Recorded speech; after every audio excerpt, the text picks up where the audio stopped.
Hey welcome to पाठशाला। तो चलिए आज शुरू करते हैं इकोनॉमिक रिफॉर्म्स इन इंडिया का पार्ट 3, जिसमें हम कवर करेंगे जो न्यू इकोनॉमिक पॉलिसी आई थी 1991 में। उसमें जो 3 कंपोनेंट्स मैंने आपको पार्ट 2 में ओवरव्यू दिया था, liberalisation, globalisation, privatisation.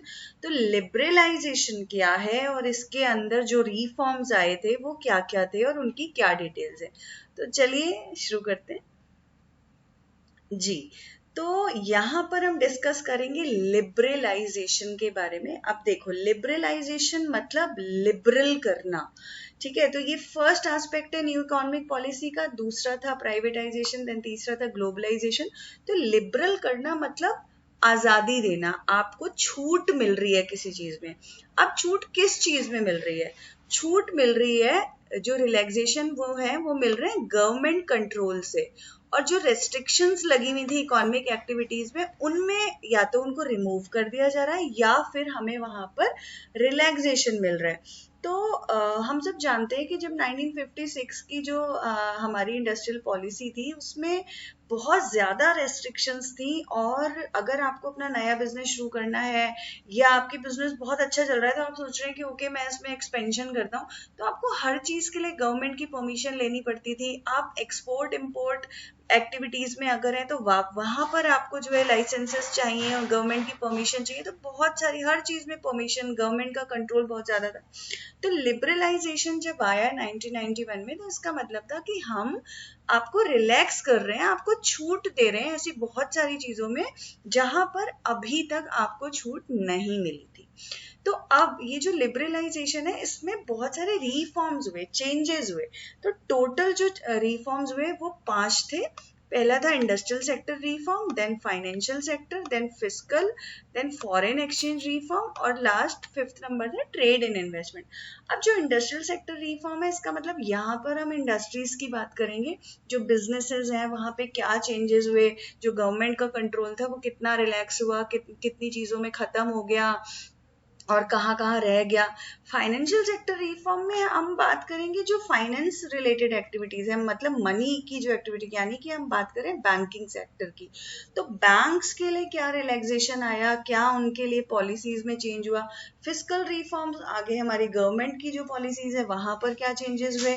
Foreign exchange reform, जैसे नाम से ही आपको पता लग रहा है कि फॉरेक्स में जो भी चेंजेस, रिलैक्सेशन गवर्नमेंट पॉलिसी में आए in terms of forex, like हम इंपोर्ट एक्सपोर्ट की एक्टिविटीज में क्या हमने किया, तो वो हम डिस्कस करेंगे। और ट्रेड एंड इन्वेस्टमेंट में जो भी बिजनेस और इन्वेस्टमेंट से रिलेटेड एक्टिविटीज थी वहां के रिफॉर्म।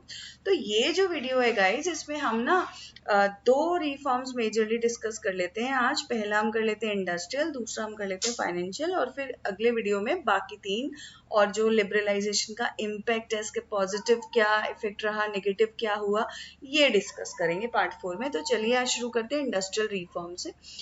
तो तो पहला जो रिफॉर्म हुआ वो हुआ इंडस्ट्रियल सेक्टर रिफॉर्म, ये कहलाया। और इंडस्ट्रीज के लिए यहाँ पर चेंज आए। अब पहला जो चेंज आया वो बहुत इंपॉर्टेंट चेंज था। ये था industrial licensing was एबोलिश्ड for all except few product categories. तो क्या था, देखो पहले क्या होता था कि आपको कोई भी बिजनेस शुरू करना है, कि आपका कोई भी बिजनेस अच्छा चल रहा है, अब आपको उसको बढ़ाना है, आपको हर चीज के लिए गवर्नमेंट से परमिशन लेनी पड़ती थी, आपको हर चीज के लिए गवर्नमेंट से लाइसेंस लेना पड़ता था। तो यहाँ पे इन्होंने इस लाइसेंसिंग को एबॉलिश कर दिया, खत्म कर दिया। सिर्फ 5 सेक्टर्स में अब आपको लाइसेंस चाहिए था। कौन कौन से थे? या तो आप एल्कोहल का बिजनेस कर रहे हैं तो आपको लाइसेंस लेना है, अगर आप सिगरेट या टोबैको रिलेटेड बिजनेस में तो आपको लाइसेंस लेना है, किसी हैजर्डस केमिकल का, जो कि स्ट्रॉन्ग केमिकल है, जो नुकसान करता है, उसका कोई बिजनेस कर रहे हैं तो वहां आपको लाइसेंस लेना है। अगर आप ड्रग्स से रिलेटेड, इवन इसमें जो भी आपके मेडिसिन हैं वो भी आएंगी, तो आपको लाइसेंस लेना है। और अगर आप किसी एक्सप्लोजिव मटेरियल के बिजनेस में हैं, या आप किसी ऐसे सब्सटेंसेस का बिजनेस करते हैं जिनके मिक्सचर से या किसी कॉम्बिनेशन से कोई एक्सप्लोजन हो सकता है, या कोई भी ऐसा एक्सप्लोजिव मटेरियल ही आप जो है वो रेडी कर रहे हैं, तो वहाँ आपको लाइसेंस लेना पड़ेगा। बट इसके अलावा जितने भी तरह के बिजनेसेस हैं, जो भी आपको कोई इंडस्ट्रियल सेटअप करना है, गवर्नमेंट ने कहा अब आपको लाइसेंस लेने की ज़रूरत नहीं है। तो ये हुआ न्यू इकोनॉमिक पॉलिसी 1991 में इंडस्ट्रियल सेक्टर रिफॉर्म नंबर 1। दूसरा रिफॉर्म आया इंडस्ट्रियल सेक्टर में, वो था बहुत सारी इंडस्ट्रीज ना, लगभग जो है 17 इंडस्ट्रीज जो है उस टाइम पे वो गवर्नमेंट के पास थी, जिसको गवर्नमेंट ही कंट्रोल करती थी, गवर्नमेंट ही उसमें जो है वो सारा कुछ उनकी प्रोसेसिंग, मैन्युफैक्चरिंग और जितनी भी चीजें थी वो सब सरकार के पास थी, कोई भी प्राइवेट प्लेयर वहां पर नहीं था। इन्होंने क्या किया कि ये जो पब्लिक सेक्टर के लिए 17 इंडस्ट्रीज प्रायर टू 1991 रिजर्व थी, इन सबको डी रिजर्व कर दिया, इन सबको ओपन कर दिया। सिर्फ अपने पास इन 17 की जगह कितनी रखी?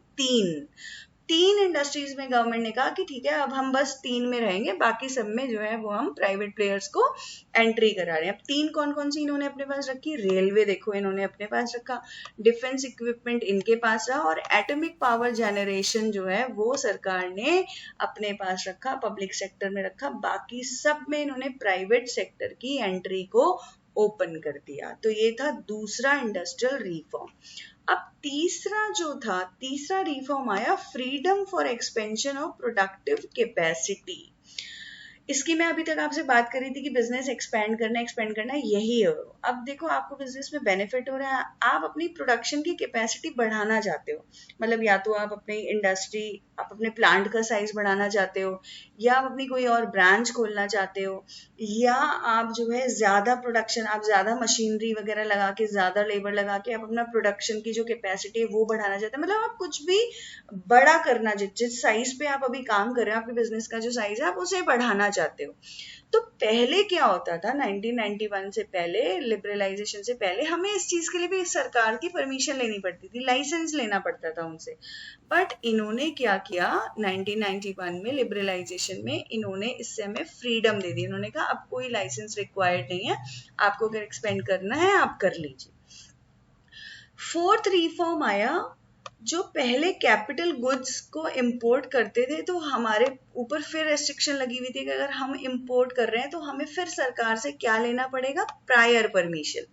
इन्होंने लिबरलाइजेशन में इस क्लॉज को भी खत्म कर दिया। उन्होंने कहा नो प्रायर परमिशन रिक्वायर्ड।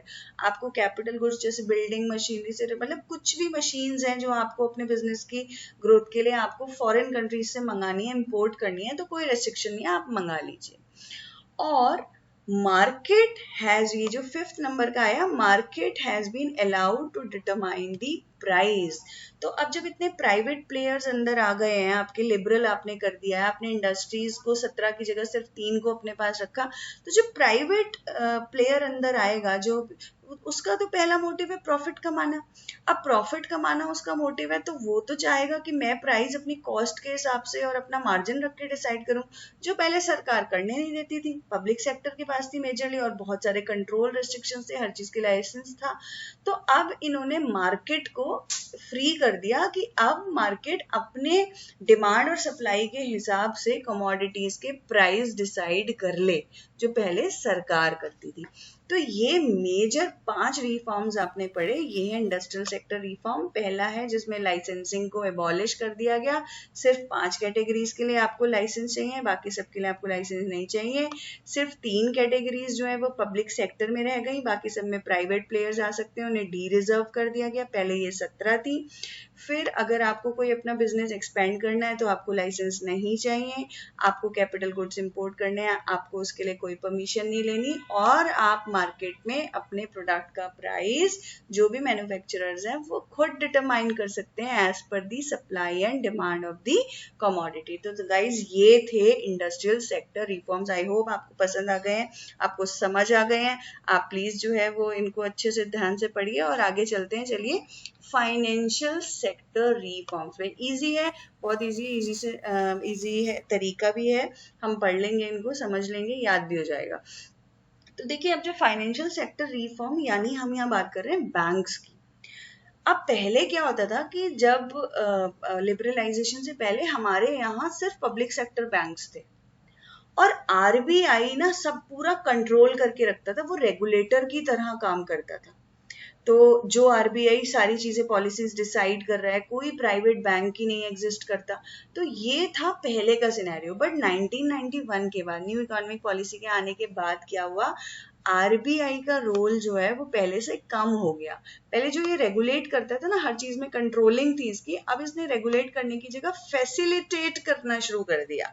मतलब ये फैसिलिटेट करेगा, ये मिनिमम मैक्सिमम डिसाइड कर देगा, बट बैंक्स को फ्लेक्सिबिलिटी देगा कि आप अपने हिसाब से काम करो, आपको हमारी हेल्प चाहिए तो हम एज अ फैसिलिटेटर वहां पे आपके लिए बैठे हैं, बट हम आपको कंट्रोल नहीं कर रहे हैं। तो ये जब हुआ तो इसमें सबसे पहला काम हुआ establishment of private banks. Private banks की एंट्री हुई आपकी इकोनॉमी में, और इन्होंने, आरबीआई ने, देखो फैसिलिटेटर बनने के लिए इन्होंने क्या किया, सबसे पहले इन्होंने अलाउ किया कॉमर्शियल बैंक्स को कि वो अपने इंटरेस्ट रेट को जो भी डिमांड और सप्लाई है मार्केट में उसके हिसाब से फिक्स कर लें। तो मतलब फिक्स कर ले, मतलब इन्होंने एक बीच का, इन्होंने पूरा बता दिया कि भाई मिनिमम इससे कम नहीं रख सकते इंटरेस्ट, इससे ज्यादा नहीं हो सकता। अब इसके बीच में बैंक अपनी कैपेसिटी के हिसाब से, अपने मार्केट के हिसाब से, अपनी अवेलेबिलिटी ऑफ रिसोर्सेज के हिसाब से अपना रेट डिसाइड कर ले। तो आरबीआई को उसमें कोई दिक्कत नहीं है, बट वो ये कह रहे हैं जी मिनिमम मैक्सिमम इतना, बीच में आपको जो भी रखना है इसमें से, आप 5.2, 6.2, 8.2 जो आपको रखना है इन बिटवीन मिनिमम मैक्सिमम आप रख लो। तो ये पहली छूट मिली बैंक्स को, ये बहुत बड़ी बात थी। ठीक है, तो ये फैसिलिटेटर की फॉर्म में आ गया, बजाय कि उनको कंट्रोल करने की कि नहीं तुम इतना ही रखोगे, ऐसा नहीं था। उसके बाद इन्होंने एफडीआई, फॉरेन डायरेक्ट इन्वेस्टमेंट को बैंकिंग सेक्टर में जो है वो वहां पर 49% तक कर दिया कि आप 49% तक किसी भी बैंक में, जो भी फॉरेन प्लेयर्स हैं जो बैंक में इन्वेस्ट करना चाहते हैं डायरेक्ट, वो 49% तक अपना स्टेक ले सकते हैं विदाउट अप्रूवल। उसके लिए गवर्नमेंट से उनको अप्रूवल भी नहीं चाहिए।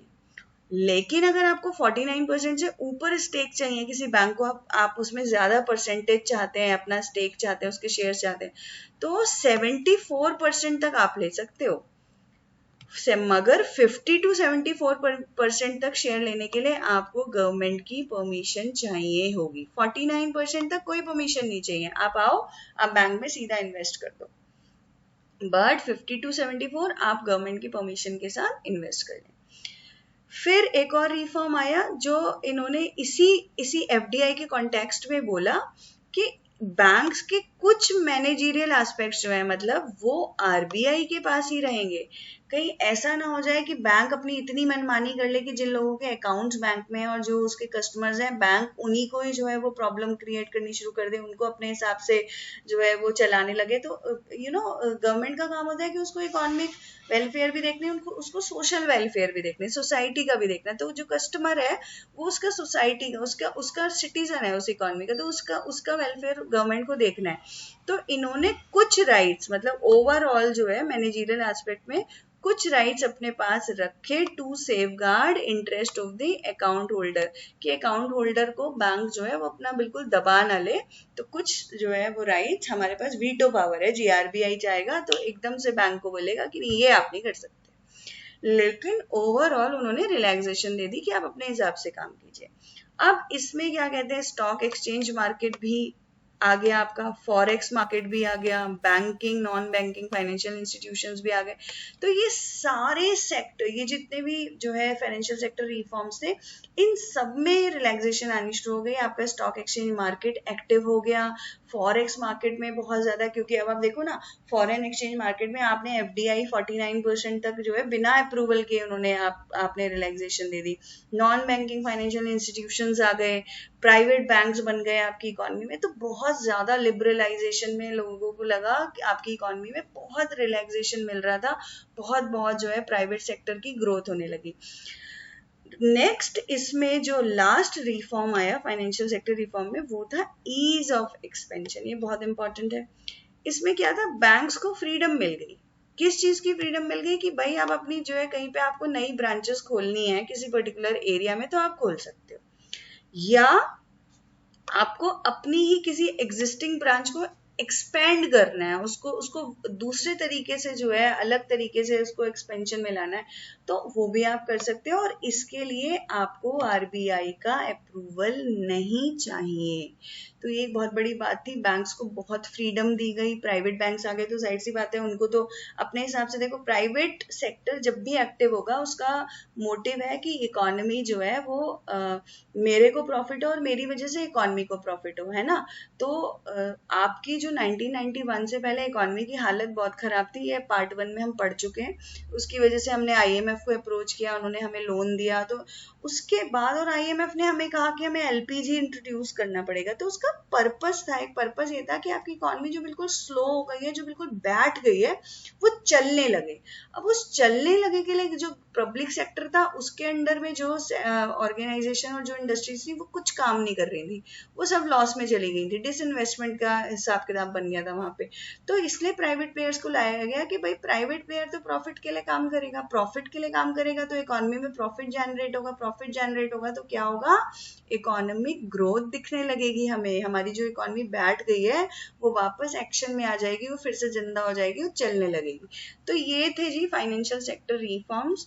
इंडस्ट्रियल सेक्टर रिफॉर्म्स आपने पढ़ लिए, ये देख लीजिए, पांचों आपने पढ़ लिए। इंडस्ट्रियल लाइसेंसिंग एबॉलिश हुई, 5 इंडस्ट्रीज के लिए रह गई, 17 में से 3 इंडस्ट्री सिर्फ रिजर्व रह गई।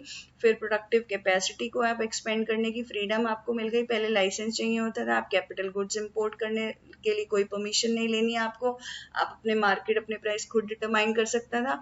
और फाइनेंशियल सेक्टर रिफॉर्म्स में आरबीआई ने रेगुलेटर की जगह फैसिलिटेटर की तरह काम करना शुरू कर दिया, प्राइवेट बैंक्स आ गए, आरबीआई ने कॉमर्शियल बैंक्स को अलाउ कर दिया कि आप इंटरेस्ट रेट अपने हिसाब से डिसाइड कर लो, जो आपको रखना है रख लो as per the demand and supply.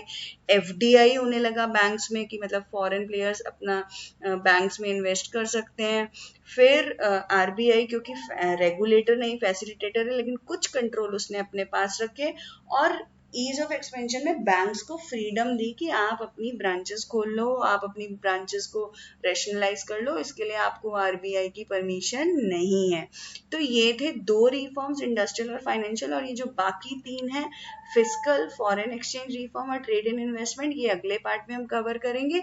आज के लिए इतना ही। अगर गाइज आप सबको ये वीडियो पसंद आया है तो प्लीज लाइक कीजिए और सब्सक्राइब कीजिए मेरे चैनल को, एंड प्लीज सपोर्ट कीजिए। आज के लिए इतना ही। फिर नेक्स्ट वीडियो में अगला इसका जो रिफॉर्म्स है वो कवर करेंगे। Thank you so much.